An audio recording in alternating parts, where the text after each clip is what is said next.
And then you got Caleb Williams, who ran air raid, where if they ran the ball, it was GT counter and inside zone and stuff like that.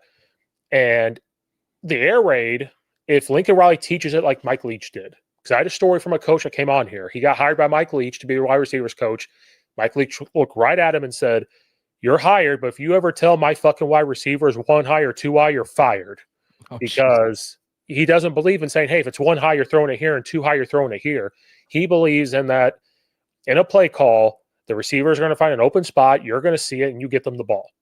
That's what he believed. And Mike Leach had a lot of success with it. If Lincoln Riley teached Caleb Williams the same concept, that's what he knows.